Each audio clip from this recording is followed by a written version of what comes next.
ರೇಣುಕಾಸ್ವಾಮಿ ಕೊಲೆ ಪ್ರಕರಣದಲ್ಲಿ ಮಹತ್ವದ ಬೆಳವಣಿಗೆ. ಇವತ್ತು ಕೋರ್ಟ್ನ ಕಲಾಪದಲ್ಲಿ ಸಾಕಷ್ಟು ಬೆಳವಣಿಗೆಗಳು ಕೂಡ ಆಯಿತು.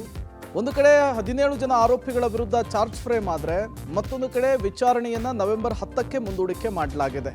ಈ ಮೂಲಕ ದರ್ಶನ್ ಮತ್ತು ಪವಿತ್ರ ಗೌಡ ಸೇರಿದಂತೆ 17 ಜನ ಆರೋಪಿಗಳಿಗೆ ಚಿತ್ರದುರ್ಗದ ರೇಣುಕಾಸ್ವಾಮಿ ಹತ್ಯೆಯ ಪ್ರಕರಣದಲ್ಲಿ ಹೊಸ ಟೆನ್ಷನ್ ಶುರುವಾಗಿದೆ. ಹಾಗಾದರೆ ಇವತ್ತು ರೇಣುಕಾಸ್ವಾಮಿ ಹತ್ಯೆಯ ಪ್ರಕರಣದಲ್ಲಿ ಏನೆಲ್ಲ ಬೆಳವಣಿಗೆಗಳಾಯಿತು, ಇದರ ಜೊತೆಗೆ ಮತ್ತಷ್ಟು ಸುದ್ದಿಗಳ ಕಂಪ್ಲೀಟ್ ಡೀಟೇಲ್ಸ್ ಕರ್ನಾಟಕ ಟಾಪ್ 20ಯಲ್ಲಿ. ಚಿತ್ರದುರ್ಗದ ರೇಣುಕಾಸ್ವಾಮಿ ಕೊಲೆ ಪ್ರಕರಣದಲ್ಲಿ ಮಹತ್ವದ ಬೆಳವಣಿಗೆಯಾಗಿದೆ. ಕೊಲೆ ಪ್ರಕರಣದ ಎಲ್ಲ ಆರೋಪಿಗಳ ದೋಷಾರೋಪಣೆ ನಿಗದಿ ಪ್ರಕ್ರಿಯೆ ನಡೆದಿದೆ. ಬೆಂಗಳೂರಿನ 64ನೇ ಸಿಸಿಎಚ್ ನ್ಯಾಯಾಲಯಕ್ಕೆ ಎಲ್ಲ ಆರೋಪಿಗಳು ಇಂದು ಹಾಜರಾದರು. ದರ್ಶನ್, ಪವಿತ್ರ ಗೌಡ ಸೇರಿದಂತೆ ಎಲ್ಲ ಆರೋಪಿಗಳು ಕೂಡ ತಮ್ಮ ಮೇಲಿನ ಆರೋಪಗಳನ್ನು ನಿರಾಕರಿಸಿದ್ದಾರೆ. ಹಾಗಾಗಿ ಮುಂದಿನ ಹಂತದ ಸಾಕ್ಷಿಗಳ ವಿಚಾರಣೆಗೆ ನ್ಯಾಯಾಲಯ ದಿನಾಂಕ ನಿಗದಿ ಮಾಡಿದೆ. ಈ ವೇಳೆ 17 ಆರೋಪಿಗಳ ವಿರುದ್ಧ ದೋಷಾರೋಪ ಹೊರಿಸಿದ ನ್ಯಾಯಾಧೀಶರು ಚಾರ್ಜ್ ಶೀಟ್ನಲ್ಲಿರುವುದನ್ನು ಬಿಡಿಬಿಡಿಯಾಗಿ ಓದಿದ್ರು. ಕಿಡ್ನಾಪ್ನಿಂದ ಕೊಲೆವರೆಗೂ ನಡೆದ ಘಟನೆ ಬಗ್ಗೆ ಮಾಹಿತಿ ನೀಡಿದ್ರು. ಆದರೆ ಈ ಎಲ್ಲ ಆರೋಪಗಳನ್ನ ಅಲ್ಲಗೆಳೆದ ಡಿ ಗ್ಯಾಂಗ್ ನಮ್ಮ ಮೇಲೆ ಬಂದಿರುವ ಆರೋಪ ಎಲ್ಲವೂ ಸುಳ್ಳು ಅಂದ್ರು. ಹೀಗಾಗಿ ನವೆಂಬರ್ 10ಕ್ಕೆ ದೋಷಾರೋಪ ನಿಗದಿ ಮಾಡುವುದಾಗಿ ವಿಚಾರಣೆ ಮುಂದೂಡಲಾಯಿತು. ಒಂದು ವೇಳೆ ನವೆಂಬರ್ 10ಕ್ಕೆ ಟ್ರಯಲ್ ದಿನಾಂಕ ನಿಗದಿಯಾದರೆ ರೇಣುಕಾಸ್ವಾಮಿ ಕೊಲೆ ಪ್ರಕರಣದ ಎಲ್ಲ 17 ಆರೋಪಿಗಳಿಗೆ ಅಸಲಿ ಸಂಕಷ್ಟ ಶುರುವಾಗಲಿದೆ. ಪವಿತ್ರ ಗೌಡಗೆ ಮೆಸೇಜ್ ಬಂದ ವಿಚಾರ, ಕಿಡ್ನಾಪ್ಗೆ ನಡೆಸಿದ ಸಂಚು, ಅಕ್ರಮ ಕೂಟ, ಒಳಸಂಚು, ಅಪಹರಣ ಮಾಡಿರುವ ಬಗ್ಗೆ ನ್ಯಾಯಾಧೀಶರು ಸಾರಾಂಶ ಓದಿದ್ದಾರೆ. ಪವಿತ್ರ ಗೌಡಗೆ ರೇಣುಕಾಸ್ವಾಮಿ ಮೆಸೇಜ್ ಮಾಡಿದ ಬಳಿಕ ಕಿಡ್ನಾಪ್ ಪ್ಲಾನ್ ಮಾಡಲಾಗಿತ್ತು. ವ್ಯವಸ್ಥಿತವಾಗಿ ಕಿಡ್ನಾಪ್ ಮಾಡಿ ಬೆಂಗಳೂರಿಗೆ ಕರೆತಂದು ಸಂಚಿನ ಪ್ರಕಾರ ಹಲ್ಲೆ ಮಾಡಲಾಗಿದೆ ಎಂದಿರುವ ನ್ಯಾಯಾಧೀಶರು ರೇಣುಕಾಸ್ವಾಮಿಯನ್ನ ಕಿಡ್ನಾಪ್ ಮಾಡಿ ಶೆಡ್ಗೆ ಕರೆತಂದು ಹಲ್ಲೆ ಮಾಡಿರುವುದು, ಚಪ್ಪಲಿಯಲ್ಲಿ ಹೊಡೆದಿರುವುದು, ಯಾಕೆ ಮೆಸೇಜ್ ಮಾಡಿದ್ದೀಯಾ ಅಂತ ಹೊಡೆದು ಅವಮಾನ ಮಾಡಿದ್ದೀರಿ, ಚಪ್ಪಲಿಯಿಂದ ಮರದ ದಿಮ್ಮಿಯಿಂದ ಮಾರಣಾಂತಿಕ ಹಲ್ಲೆ ಮಾಡಿದ್ದೀರಿ, ರೇಣುಕಾಸ್ವಾಮಿ ಪ್ಯಾಂಟ್ ಬಿಚ್ಚಿ ಏಟು ದರ್ಶನ್ ಹಲ್ಲೆ ಮಾಡಿ ಕೊಲೆ ಮಾಡಿದ್ದೀರಿ, ಕೊಲೆ ಬಳಿಕ ಕೆಲವರಿಗೆ ಹಣ ಆಸೆ ತೋರಿಸಿ ತಪ್ಪು ಒಪ್ಪಿಕೊಳ್ಳುವಂತೆ ಸಂಚು ರೂಪಿಸಿದ್ದೀರಿ ಅಂತ ಜಡ್ಜ್ ದೋಷಾರೋಪ ಓದಿದ್ರೆ, ಸ್ನೇಹಿತೆ ಸಮತಾಗೆ ತಿಳಿಸಿ ಸಾಕ್ಷಿ ನಾಶ ಮಾಡುವ ಪ್ರಯತ್ನ ಮಾಡಿದ್ದೀರಿ, 2ನೇ ಆರೋಪಿಯಿಂದ 17ನೇ ಆರೋಪಿ ಜೊತೆ ಸೇರಿ ಒಳಸಂಚು ಮಾಡಿದ್ದೀರಿ ಅಂತ ಜಡ್ಜ್ ದೋಷಾರೋಪ ಪಟ್ಟಿ ಓದಿದ್ದಾರೆ. ಈ ವೇಳೆ ಇದೆಲ್ಲ ಸುಳ್ಳು ಅಂತ ಎಲ್ಲಾ 17 ಆರೋಪಿಗಳು ಹೇಳಿದ್ದಾರೆ. ರೇಣುಕಾಸ್ವಾಮಿ ಕೊಲೆ ಪ್ರಕರಣದ ಆರೋಪಿಗಳನ್ನ ಇಂದು ಬೆಂಗಳೂರಿನ 64ನೇ ಸಿಸಿಎಚ್ ನ್ಯಾಯಾಲಯಕ್ಕೆ ಹಾಜರುಪಡಿಸಲಾಯಿತು. ವಿಚಾರಣೆಗೆ ಹಾಜರಾಗುವಾಗ ನಟ ದರ್ಶನ್ ಹಣೆಗೆ ಕುಂಕುಮ ಇಟ್ಕೊಂಡು ಆಗಮಿಸಿದ್ರು. ದರ್ಶನ್ ಮುಖದಲ್ಲಿ ದುಗುಡ, ಆತಂಕ ಎದ್ದು ಕಾಣ್ತಿತ್ತು. ಹಾಸಿಗೆ ದಿಂಬು ಸರಿಯಾಗಿ ಇಲ್ಲದ ಕಾರಣ ದರ್ಶನ್ ಬಸವಳದಂತೆ ಕಾಣ್ತಿತ್ತು. ಭಾರೀ ಬಿಗಿ ಭದ್ರತೆಯೊಂದಿಗೆ A2 ಆರೋಪಿ ನಟ ದರ್ಶನ್, A1 ಆರೋಪಿ ಪವಿತ್ರ ಗೌಡ ಸೇರಿದಂತೆ 6 ಆರೋಪಿಗಳು ಸೆಷನ್ ಕೋರ್ಟ್ಗೆ ಹಾಜರಾಗಿದ್ರು. 2 CAR ವಾಹನಗಳಲ್ಲಿ ದರ್ಶನ್ ಅಂಡ್ ಗ್ಯಾಂಗ್ ಅನ್ನ ಪೊಲೀಸರು ಕೋರ್ಟ್ಗೆ ಕರೆತಂದಿದ್ರು. ಆರೋಪಿಗಳ ಪೊಲೀಸ್ ವಾಹನಕ್ಕೆ 3 ಪೊಲೀಸ್ ಜೀಪ್ಗಳಲ್ಲಿ ಎಸ್ಕಾರ್ಟ್ ನೀಡಲಾಗಿತ್ತು. ಬಿಳಿ ಬಣ್ಣದ CAR TT ವಾಹನದಲ್ಲಿ ಪವಿತ್ರ ಗೌಡ, ನೀಲಿ ಬಣ್ಣದ CAR ಬಸ್ನಲ್ಲಿ ದರ್ಶನ್ ಸಹಿತ 4 ರವಾನೆ ಮಾಡಲಾಗಿತ್ತು. ಕೋರ್ಟ್ ಹಾಲ್ನಲ್ಲಿ ವಕೀಲರು ಕಿಕ್ಕಿರಿದು ತುಂಬಿದ್ರಿಂದ ಆರೋಪಿಗಳ ವಿಚಾರಣೆಗೆ ಸ್ವಲ್ಪ ಕಷ್ಟವಾಗಿತ್ತು. ಬಳಿಕ ಮುಚ್ಚಿದ ಕೊಠಡಿಯಲ್ಲಿ ವಿಚಾರಣೆ ನಡೆಸಲಾಯಿತು. ಇನ್ನು 2 ತಿಂಗಳ ಬಳಿಕ ದರ್ಶನ್, ಪವಿತ್ರ ಗೌಡ ಮುಖಾಮುಖಿಯಾಗಿದ್ರು.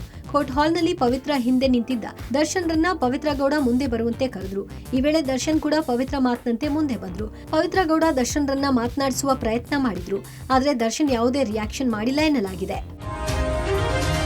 ಮನೆಯಲ್ಲಿ ಕೆಲಸದಾಕೆಯಿಂದ ಮೂಕ ಪ್ರಾಣಿಯ ಭೀಕರ ಹತ್ಯೆ ನಡೆದಿದೆ. ಲಿಫ್ಟ್ನಲ್ಲಿ ನೆಲಕ್ಕೆ ಬಡಿದು ಕೆಲಸದ ಮಹಿಳೆ ನಾಯಿ ಸಾಯಿಸಿದ್ದಾಳೆ.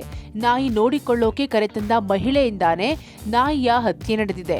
ಬಾಗಲೂರಿನ ಅಪಾರ್ಟ್ಮೆಂಟ್ ಒಂದರಲ್ಲಿ ಅಕ್ಟೋಬರ್ 31ರಂದು ಈ ಘಟನೆ ನಡೆದಿದ್ದು, ಲಿಫ್ಟ್ ಸಿಸಿ ಕ್ಯಾಮೆರಾದಲ್ಲಿ ಮಹಿಳೆಯ ಅಮಾನವೀಯ ಕೃತ್ಯ ಸೆರೆಯಾಗಿದೆ. ಪುಷ್ಪಲತಾ ಅನ್ನೋ ಮಹಿಳೆ ನಾಯಿಯನ್ನ ಲಿಫ್ಟ್ನ ನೆಲಕ್ಕೆ ಬಡಿದು ನಾಯಿಯನ್ನ ಕೊಂದಿದ್ದಾಳೆ. ನಾಯಿ ಸಾಯಿಸಿ ಬಳಿಕ ಲಿಫ್ಟ್ನಿಂದ ಹೊರಗೆ ಹೋಗಿ ಬಿತ್ತು ಅಂತ ಪುಷ್ಪಲತಾ ಕತೆ ಕಟ್ಟಿದ್ದು, ಸೆಕ್ಯೂರಿಟಿ ಬಳಿ ವಿಚಾರಿಸಿದಾಗ ಮಾಹಿತಿ ಗೊತ್ತಾಗಿದೆ. ಅನುಮಾನ ಬಂದು ಸಿಸಿಟಿವಿ ಪರಿಶೀಲನೆ ಮಾಡಿದಾಗ ಮಹಿಳೆಯ ಕೃತ್ಯ ಬಯಲಾಗಿದೆ. ಪುಷ್ಪಲತಾ ವಿರುದ್ಧ ಬಾಗಲೂರು ಪೊಲೀಸ್ ಠಾಣೆಯಲ್ಲಿ ಪ್ರಕರಣ ದಾಖಲಾಗಿದೆ. ತೆಲಂಗಾಣದ ರಂಗಾರೆಡ್ಡಿ ಜಿಲ್ಲೆಯ ಚವೆಲ್ಲಾ ಬಳಿಯ ಮಿರ್ಜಾಗುಡ್ಡದಲ್ಲಿ ಹೈದರಾಬಾದ್ ಬಿಜಾಪುರ ಹೆದ್ದಾರಿಯಲ್ಲಿ ಭೀಕರ ಅಪಘಾತ ಸಂಭವಿಸಿದೆ. ಬಸ್ಗೆ ಜಲ್ಲಿ ತುಂಬಿದ್ದ ಲಾರಿ ಡಿಕ್ಕಿ ಹೊಡೆದ ಪರಿಣಾಮ ಕನಿಷ್ಠ 20 ಜನರು ಸಾವನ್ನಪ್ಪಿದ್ರೆ 24 ಜನ ಗಾಯಗೊಂಡಿದ್ದಾರೆ. ಜಲ್ಲಿ ತುಂಬಿದ್ದ ಟ್ರಕ್ ವಿರುದ್ಧ ದಿಕ್ಕಿನಿಂದ ಬರುತ್ತಿದ್ದ ಬಸ್ಗೆ ಡಿಕ್ಕಿ ಹೊಡೆದಿದೆ. ಟ್ರಕ್ ಅತಿ ವೇಗದಲ್ಲಿ ಚಲಾಯಿಸಿದ್ದೇ ಅಪಘಾತಕ್ಕೆ ಕಾರಣ ಎಂಬುದು ಪ್ರಾಥಮಿಕ ವರದಿಗಳಲ್ಲಿ ತಿಳಿದು ಬಂದಿದೆ. ಅಪಘಾತ ನಡೆದ ಸ್ಥಳದ ಬಳಿ ಅಪಾಯಕಾರಿ ತಿರುವೊಂದು ಇದೆ. ಈ ಜಾಗದಲ್ಲಿ ಅತಿ ವೇಗದಲ್ಲಿ ಬಂದ ಲಾರಿ ಬಸ್ಗೆ ಡಿಕ್ಕಿ ಹೊಡೆದಿದೆ. ಲಾರಿಯಲ್ಲಿದ್ದ ಜಲ್ಲಿಕಲ್ಲು ಹೆಚ್ಚಿನ ಜೀವಹಾನಿಗೆ ಕಾರಣ ಎನ್ನಲಾಗಿದೆ. ಜಲ್ಲಿಕಲ್ಲುಗಳು ಏಕಾಏಕಿ ಬಸ್ನಲ್ಲಿದ್ದ ಪ್ರಯಾಣಿಕರ ಮೇಲೆ ಬಿದ್ದ ಕಾರಣ ಹೆಚ್ಚಿನ ಪ್ರಯಾಣಿಕರು ಸಾವನ್ನಪ್ಪಿದ್ದಾರೆ. 10ಕ್ಕೂ ಹೆಚ್ಚು ಜನರು ಜಲ್ಲಿಕಲ್ಲುಗಳ ಅಡಿಯಲ್ಲಿ ಸಮಾಧಿಯಾದರು. ಘಟನೆಯಲ್ಲಿ ಮೃತಪಟ್ಟವರಲ್ಲಿ 18 ಮಂದಿ ಬಸ್ ಪ್ರಯಾಣಿಕರು, ಬಸ್ ಮತ್ತು ಟಿಪ್ಪರ್ ಚಾಲಕರು ಸೇರಿದ್ದಾರೆ. 1 ವರ್ಷದ ಮಗು ಸೇರಿದಂತೆ 11 ಮಹಿಳೆಯರು ಮತ್ತು 9 ಪುರುಷರು ಸಾವನ್ನಪ್ಪಿದ್ದಾರೆ. ಒಟ್ಟಾರೆಯಾಗಿ 24 ಜನರು ಗಾಯಗೊಂಡಿದ್ದು 5 ಮಂದಿಯ ಸ್ಥಿತಿ ಗಂಭೀರವಾಗಿದೆ. ಸಾವಿನ ಸಂಖ್ಯೆ ಹೆಚ್ಚಾಗುವ ಸಾಧ್ಯತೆ ಇದೆ. ತೆಲಂಗಾಣ ಮಿರ್ಜಾಗುಡ್ಡದಲ್ಲಿ ಹೈದರಾಬಾದ್ ಬಿಜಾಪುರ ಹೆದ್ದಾರಿಯಲ್ಲಿ ನಡೆದ ಅಪಘಾತದಲ್ಲಿ 20 ಮಂದಿ ಸಾವನ್ನಪ್ಪಿದ್ದಾರೆ. ಜಲ್ಲಿ ತುಂಬಿದ್ದ ಲಾರಿ ಅತಿವೇಗದಲ್ಲಿ ಚಲಿಸುತ್ತಾ ಇದ್ದಿದ್ದೇ ಅಪಘಾತಕ್ಕೆ ಕಾರಣ ಎಂಬುದು ಪೊಲೀಸರ ತನಿಖೆಯಲ್ಲಿ ಬಹಿರಂಗವಾಗಿದೆ. ಘಟನೆಗೆ ಪ್ರಧಾನಮಂತ್ರಿ ನರೇಂದ್ರ ಮೋದಿ ತೀವ್ರ ಸಂತಾಪ ಸೂಚಿಸಿದ್ದಾರೆ. ಎಕ್ಸ್ನಲ್ಲಿ ಮೃತರ ಕುಟುಂಬಕ್ಕೆ ಪ್ರಧಾನಿ ನರೇಂದ್ರ ಮೋದಿ ರಾಷ್ಟ್ರೀಯ ಪರಿಹಾರ ನಿಧಿಯಿಂದ 2 ಲಕ್ಷ ರೂಪಾಯಿ ಹಾಗೂ ಗಾಯಾಳುಗಳಿಗೆ 50,000 ರೂಪಾಯಿ ಪರಿಹಾರ ನೀಡುವುದಾಗಿ ಘೋಷಣೆ ಮಾಡಿದ್ದಾರೆ. ಮಿರ್ಜಾಗುಡ್ಡ ರಸ್ತೆ ಅಪಘಾತದಿಂದ ಆಘಾತಕ್ಕೆ ಒಳಗಾಗಿರುವುದಾಗಿ ತಿಳಿಸಿದ ಸಿಎಂ ರೇವಂತ್ ರೆಡ್ಡಿ ತಕ್ಷಣವೇ ಅಪಘಾತದ ಸ್ಥಳಕ್ಕೆ ಹೋಗೋಕೆ ಅಧಿಕಾರಿಗಳಿಗೆ ಸಿಎಂ ಆದೇಶವನ್ನು ಕೊಟ್ಟರು. ಉತ್ತಮ ವೈದ್ಯಕೀಯ ಚಿಕಿತ್ಸೆ ನೀಡೋದಕ್ಕೆ ವ್ಯವಸ್ಥೆ ಮಾಡುವಂತೆ ಸಿಎಸ್ ಮತ್ತು ಡಿಜಿಪಿಗೆ ಮುಖ್ಯಮಂತ್ರಿ ಆದೇಶ ಕೊಟ್ಟರು. ಅಲ್ಲದೆ ಗಾಯಾಳುಗಳಿಗೆ ಸರಿಯಾದ ವೈದ್ಯಕೀಯ ಚಿಕಿತ್ಸೆ ದೊರೆಯುವಂತೆ ನೋಡಿಕೊಳ್ಳುವಂತೆ ರಂಗಾರೆಡ್ಡಿ ಜಿಲ್ಲಾಧಿಕಾರಿಗೆ ನಿರ್ದೇಶನ ಕೊಟ್ಟಿದ್ದಾರೆ. ಐಸಿಸಿ ಮಹಿಳಾ ಏಕದಿನ ಕ್ರಿಕೆಟ್ ವಿಶ್ವಕಪ್ ಫೈನಲ್ ಪಂದ್ಯದಲ್ಲಿ ದಕ್ಷಿಣ ಆಫ್ರಿಕಾ ತಂಡವನ್ನ ಮಣಿಸಿದ ಭಾರತ ತಂಡ ಚೊಚ್ಚಲ ಬಾರಿಗೆ ಚಾಂಪಿಯನ್ ಆಗಿ ಹೊರಹೊಮ್ಮಿದೆ. 2025ರ ಮಹಿಳಾ ವಿಶ್ವಕಪ್ ಫೈನಲ್ನಲ್ಲಿ ಆತಿಥೇಯ ಭಾರತ ತಂಡ ದಕ್ಷಿಣ ಆಫ್ರಿಕಾವನ್ನ ಸೋಲಿಸಿ ಚೊಚ್ಚಲ ಬಾರಿಗೆ ಏಕದಿನ ವಿಶ್ವಕಪ್ ಗೆದ್ದು ಇತಿಹಾಸ ಬರೆದಿದೆ. ಮುಂಬೈನ ಡಿವೈ ಪಾಟೀಲ್ ಕ್ರೀಡಾಂಗಣದಲ್ಲಿ ನಡೆದ ಫೈನಲ್ ಪಂದ್ಯದಲ್ಲಿ ಭಾರತ ದಕ್ಷಿಣ ಆಫ್ರಿಕಾ ತಂಡವನ್ನ 52 ರನ್ಗಳ ಅಂತರದಲ್ಲಿ ಮಣಿಸಿ ಭರ್ಜರಿ ಜಯ ದಾಖಲಿಸಿತು. ಭಾರತ ನೀಡಿದ 299 ರನ್ಗಳ ಬೃಹತ್ ಗುರಿಯನ್ನ ಬೆನ್ನಹತ್ತಿದ ದಕ್ಷಿಣ ಆಫ್ರಿಕಾ ತಂಡ 45.3 ಓವರ್ನಲ್ಲಿ 246 ರನ್ಗಳಿಗೆ ತನ್ನೆಲ್ಲಾ ವಿಕೆಟ್ ಕಳೆದುಕೊಂಡು 52 ರನ್ಗಳ ಅಂತರದಲ್ಲಿ ಭಾರತದ ಎದುರು ಮಂಡಿಯೂರಿತು. ಆ ಮೂಲಕ ಮಹಿಳಾ ಏಕದಿನ ವಿಶ್ವಕಪ್ ಟೂರ್ನಿ ಆರಂಭವಾದ ಬರೋಬ್ಬರಿ 52 ವರ್ಷಗಳ ಬಳಿಕ ಭಾರತ ತಂಡ ಮೊಟ್ಟ ಮೊದಲ ವಿಶ್ವಕಪ್ ಟ್ರೋಫಿ ಎತ್ತಿ ಹಿಡಿದಿದೆ. 2025ನೇ ಸಾಲಿನಲ್ಲಿ ಚೊಚ್ಚಲ ಮಹಿಳಾ ಕ್ರಿಕೆಟ್ ವಿಶ್ವಕಪ್ ಗೆಲ್ಲುವ ಮೂಲಕ ಭಾರತೀಯ ಮಹಿಳಾ ತಂಡ 47 ವರ್ಷಗಳ ಪ್ರಶಸ್ತಿ ಬರವನ್ನ ನೀಗಿಸಿಕೊಂಡಿದೆ. ಇನ್ನು ಮೊದಲ ವಿಶ್ವಕಪ್ ಗೆಲುವಿನ ಜೊತೆಗೆ ಭಾರತ ತಂಡಕ್ಕೆ 39.78 ಕೋಟಿ ರೂಪಾಯಿ ಬಹುಮಾನ ಸಿಕ್ಕಿದೆ. ಇದು ವಿಶ್ವಕಪ್ ಇತಿಹಾಸದಲ್ಲೇ ಅತಿ ಹೆಚ್ಚು ಬಹುಮಾನದ ಮೊತ್ತವಾಗಿದೆ. ಜೊತೆಗೆ ಚೊಚ್ಚಲ ಬಾರಿಗೆ ಏಕದಿನ ವಿಶ್ವಕಪ್ ಗೆದ್ದಿರುವ ಭಾರತ ಮಹಿಳಾ ತಂಡಕ್ಕೆ ಬಿಸಿಸಿಐ 51 ಕೋಟಿ ರೂಪಾಯಿ ನಗದು ಬಹುಮಾನ ಘೋಷಿಸಿದೆ. ಕ್ರಿಕೆಟ್ ವಿಶ್ವಕಪ್ನಲ್ಲಿ ಭಾರತದ ನಾರಿಯರು ಇತಿಹಾಸ ನಿರ್ಮಿಸಿದ್ದಾರೆ. ಬ್ಯಾಟಿಂಗ್, ಬೌಲಿಂಗ್ನಲ್ಲಿ ಹರ್ಮನ್ ಪ್ರೀತ್ ಕೌರ್ ನೇತೃತ್ವದ ಟೀಂ ಇಂಡಿಯಾ ಫೈನಲ್ ಪಂದ್ಯದಲ್ಲಿ ಭರ್ಜರಿ ಪ್ರದರ್ಶನ ಮಾಡುವ ಮೂಲಕ ವಿಶ್ವಕಪ್ ಕಿರೀಟವನ್ನ ಮುಡಿಗೇರಿಸಿಕೊಂಡಿದೆ. ಭಾರತದ ವನಿತೆಯರ ವಿಶ್ವಕಪ್ ಗೆಲುವಿನಿಂದ ದೇಶಾದ್ಯಂತ ಹರ್ಷೋದ್ಗಾರ ಮೊಳಗಿದೆ. ಟೀಂ ಇಂಡಿಯಾ ವಿಶ್ವಕಪ್ಗೆ ಮುತ್ತಿಡುತ್ತಿದ್ದಂತೆಯೇ ಕೋಟ್ಯಾಂತರ ಕ್ರಿಕೆಟ್ ಅಭಿಮಾನಿಗಳು ಕುಣಿದು ಕುಪ್ಪಳಿಸಿದ್ದಾರೆ.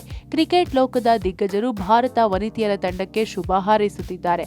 ಮಹಿಳಾ ಕ್ರಿಕೆಟ್ ವಿಶ್ವಕಪ್ನಲ್ಲಿ ಸಾಧನೆ ಮಾಡಿರುವ ಭಾರತ ತಂಡವನ್ನ ಪ್ರಧಾನಿ ಮೋದಿ ಶ್ಲಾಘಿಸಿದ್ದಾರೆ. ಇಡೀ ದೇಶವೇ ಮಹಿಳಾ ತಂಡ ಗೆದ್ದಿರುವುದಕ್ಕೆ ಸಂತಸ ವ್ಯಕ್ತಪಡಿಸಿದ್ದಾರೆ. ನಮ್ಮ ಮಹಿಳಾ ತಂಡಕ್ಕೆ ನನ್ನ ಹೃತ್ಪೂರ್ವಕ ಅಭಿನಂದನೆಗಳು. ನಿಮ್ಮ ಮೇಲೆ ನಮಗೆ ಹೆಮ್ಮೆ ಇದೆ ಎಂದಿದ್ದಾರೆ. ಇನ್ನು ಮಹಿಳಾ ಕ್ರಿಕೆಟ್ ತಂಡ ಚರಿತ್ರೆ ಸೃಷ್ಟಿಸುತ್ತಿದ್ದಂತೆ ಫೈನಲ್ನಲ್ಲಿ ಭಾರತ ತಂಡವನ್ನ ಬೆಂಬಲಿಸಲು ಕ್ರೀಡಾಂಗಣಕ್ಕೆ ಆಗಮಿಸಿದ ಕ್ರಿಕೆಟಿಗ ರೋಹಿತ್ ಶರ್ಮಾ ಭಾವುಕರಾದರು. ಭಾರತ ಮಹಿಳಾ ತಂಡ ವಿಶ್ವಕಪ್ ಗೆಲ್ಲುತ್ತಿದ್ದಂತೆ ಎದ್ದು ನಿಂತು ಚಪ್ಪಾಳೆ ತಟ್ಟಿದ್ರು. ಇನ್ನು ಕ್ರಿಕೆಟ್ ದೇವರು ಸಚಿನ್ ತೆಂಡೂಲ್ಕರ್, ವಿರಾಟ್ ಕೊಹ್ಲಿ ಆದಿಯಾಗಿ ಅಗ್ರಗಣ್ಯರು ವೀರ ವನಿತೆಯರಿಗೆ ಎಕ್ಸ್ನಲ್ಲಿ ಪೋಸ್ಟ್ ಮಾಡುವ ಮೂಲಕ ಶುಭ ಹಾರೈಸಿದ್ರು. ಪವರ್ ಶೇರ್ ಅಂದ್ರೆ ಸಾಕು, ಸಿಎಂ ಸಿದ್ದರಾಮಯ್ಯ ಗುಟುರು ಹಾಕ್ತಿದ್ದಾರೆ. ಯಾರೇ ಕೂಗಾಡಲಿ, ಯಾರೇ ಹೋರಾಡಲಿ, ಹೈಕಮಾಂಡ್ ಹೇಳಬೇಕು ಅಷ್ಟೇ ಅನ್ನೋದು ಸಿದ್ದರಾಮಯ್ಯ ಪಾಲಿನ ಬ್ರಹ್ಮಾಸ್ತ್ರ. ಪವರ್ ಶೇರ್ಗೆ ಸಂಪುಟ ಪುನಾರಚನೆ ಗುನ್ನ ಕೊಡ್ತಿದ್ದಾರೆ ಸಿದ್ದರಾಮಯ್ಯ.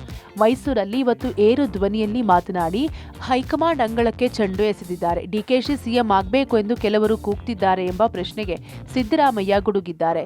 ಏನ್ ಹೈಕಮಾಂಡ್ ಹೇಳಿದ್ಯಾ? ಸೋನಿಯಾ ಗಾಂಧಿ, ರಾಹುಲ್ ಗಾಂಧಿ, ಮಲ್ಲಿಕಾರ್ಜುನ್ ಖರ್ಗೆ ಹೇಳಿದ್ದಾರಾ ಎಂದು ಖಾರವಾಗಿ ಪ್ರಶ್ನಿಸಿದ್ದಾರೆ.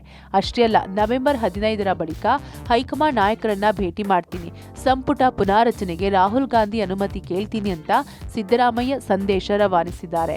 ಹೈಕಮಾಂಡ್ ತೀರ್ಮಾನ ಮಾಡಬೇಕು. ಹೈಕಮಾಂಡ್ ತೀರ್ಮಾನ ಮಾಡದೆ ಬೇರೆ ಯಾರೇ ಇದು ಮಾತಾಡಿದ್ರು ಕೂಡ ಅದಕ್ಕೆ ಕಿಮ್ಮತ್ತಿಲ್ಲ.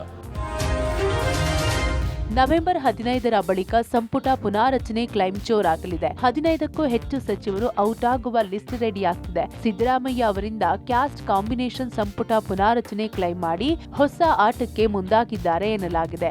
ಈ ನಡುವೆ ಸಿದ್ದರಾಮಯ್ಯ ಟೀಮ್ನಿಂದ ಹೈಕಮಾಂಡ್ಗೆ ರಿಪೋರ್ಟ್ ಸಲ್ಲಿಕೆಗೂ ಪ್ಲಾನ್ ನಡೆದಿದೆ.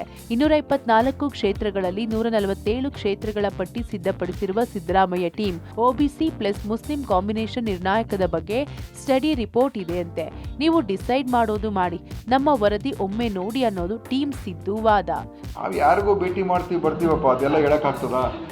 ನಮ್ಮ ಪಕ್ಷದ ಲೀಡರ್ಸ್ ಇರ್ತಾರೆ, ಒಂದು ಭೇಟಿ ಮಾಡ್ಕೊಂಡು ಬರ್ತೀವಿ. ಎಲ್ಲ ಸಲಹೆಗಳೆಲ್ಲ ಇದರಲ್ಲಿ ಹೇಳಕ್ಕೆ ಬರೋದಿಲ್ಲ. ಯಾಕಂದರೆ ನಾವೇನು ಸಲಹೆ ಕೊಡುವಂಥದ್ದು ಏನಲ್ಲ, ಇರುವಂಥ ಪರಿಸ್ಥಿತಿಗಳ ಬಗ್ಗೆ ಮತ್ತು ಯಾವುದೋ ಬೇರೆ ಯಾವುದೋ ಒಂದು ವಿಚಾರ ಇತ್ತು ಮಾತಾಡಬೇಕಾಗಿತ್ತು, ಅದಕ್ಕೋಸ್ಕರ ಹೋಗಿದ್ದು.